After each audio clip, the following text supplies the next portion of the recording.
Саламатсыздарбы окуучулар? Кезектеги кыргыз тили предметинен видео сабагыбызды баштайбыз. Бүгүнкү сабактын темасы текст менен иштөө. Алгач бүгүнкү сабагыбыздын темасына максат коюп алалы. Берилген тексттин мазмунун толук түшүнөбүз. Тексттин негизинде алынган тапшырмалардын түрлөрүн аткарабыз.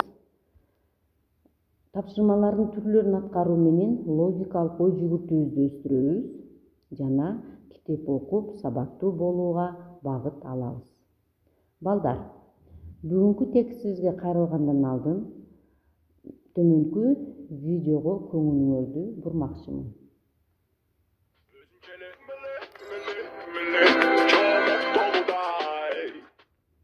Китеп окуу учурда жетиштүү деңгээлде бааланбай келет. Адамдардын көбү китеп окуу ордуна өзүнүн сүйүктүү сериалын көрүүгө ашыгат. Бул видеодо мен китеп окуудан кандай пайда болоор жөнүндө айтып бермекчимин. Китептен алган баардык маалыматтар көрүнбөгөн катмар менен силердин аң сезимиңерге сакталып калат. Канчалык көп окусаңыз, ошончолук дүйнөгө болгон көз карашыңыз, кругозоруңуз кеңейет.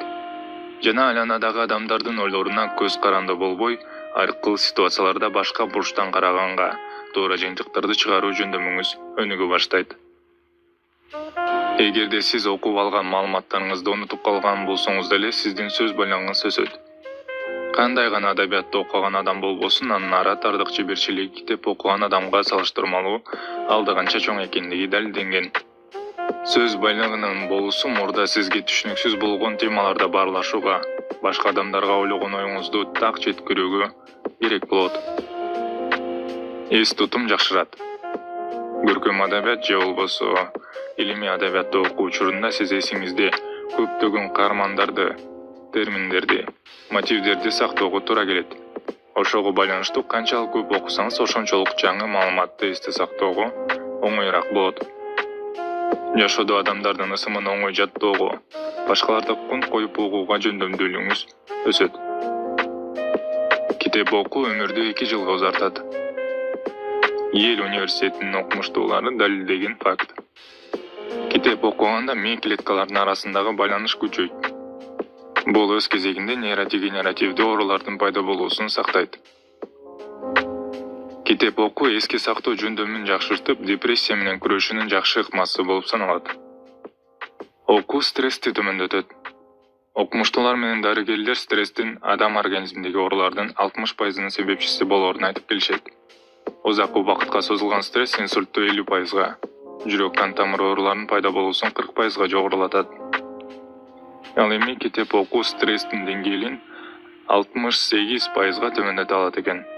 Болгону 6 мүнөт китеп окуу жүрөктүн согушун жакшыртып, булчуң эт кычышканын басат. Окуу уйкусуздукту дарылайт.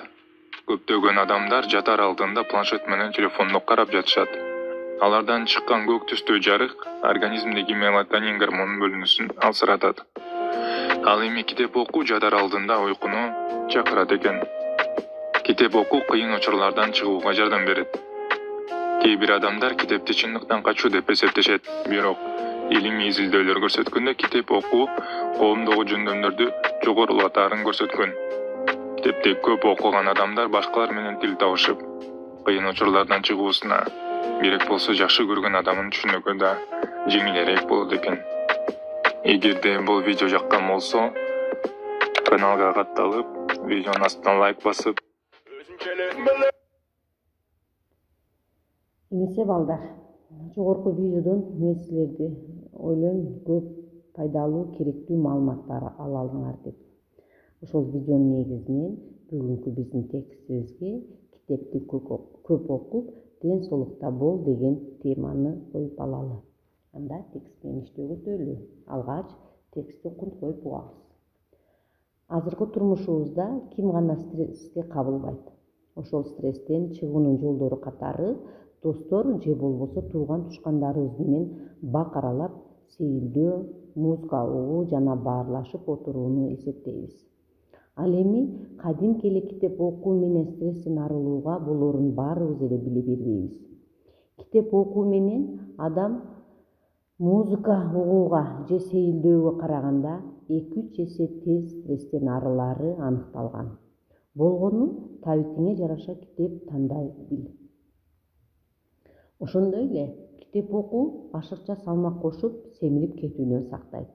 Анткени стресске кабылуу бул семирип кетүүгө чоң өбөлгө түзөт. Изилдөөлөргө таянсак, китеп көп оорулардын алдын алганга жардам берет. Эң негизгиси мээ ооруларынын алдын алат. Мээнин активдүүлүгү өсүп, ооруларга туруштук бере алат. Ошондой эле китеп көп окуган адамдар башкаларга салыштырмалуу өзүнө ишенимдүүлүгү артып, көпчүлүктүн алдында өз оюн айтканда сүрдөбөй калышат. Китеп окуу эс алуунун эң жакшы багыттоочусу. Балдар, эмесе ошол тексттин негизинде алган тапшырмаларга өтсөк. Биринчи, тексттен 3 сүйлөм алып, сүйлөм мүчөлөрү боюнча талдоо жүргүзөсүңөр. Мисалы, китеп окуу эс алуунун эң жакшы өбөлгөсү. Ушул сүйлөмгө синтаксистик талдоо жүргүзүп, силерге үлгү катарында көрсөтүп койдум. Талдоо жүргүзгөнүбүздө биринчи баяндоочун табабыз. Эмнеси? Өбөлгөсү. Бул сүйлөмдүн баяндоочу. Өбөлгөсү деген сөз зататооч сөз, атооштук баяндооч болуп, сүйлөмдө баяндооштук милдетти аткарып жатат. Андан соң сүйлөмдүн ээсин табабыз. Китеп окуу. Эмне? Китеп окуу. Бул сүйлөмдүн ээси. Андан кийин эмненин өбөлгөсү? Эс алуунун. Кимдин, эмненин деген суроого жооп берген үчүн бул жерде таандык мүчөнүн мүчөсү сүйлөмдө аныктооштук милдет аткарат. Ошондуктан бул сүйлөмдүн аныктоочу. Андан кийин эң жакшы. Кандай? Эң жакшы. Эмнеси? Өбөлгөсү. Бул жерде эң жакшы деген сөз баяндоочу менен байланышта болуп, анын сыпатын билдирип турат. Ошондуктан бул жерде сыпат бышыктооч болуп, бышыктооштук милдетти аткарып турат. Балдар, өзүңөр дагы ушундан сырткары 3 сүйлөм алып, сүйлөм мүчөлөрү боюнча талдоо жүргүзөсүңөр. Андан кийин экинчи тапшырма. Төмөнкү берилген сүйлөмдөрдүн бош орундарына ылайыктуу сөздөрдү коюп жазасыңар. Мисалы, ийгиликтерди адамдардын көпчүлүгү китептен алышат. Астында керектүү сөздөр турат. Ошол сөздөрдү маанисине ылайыктап, боштуктардын ордуна жазабыз.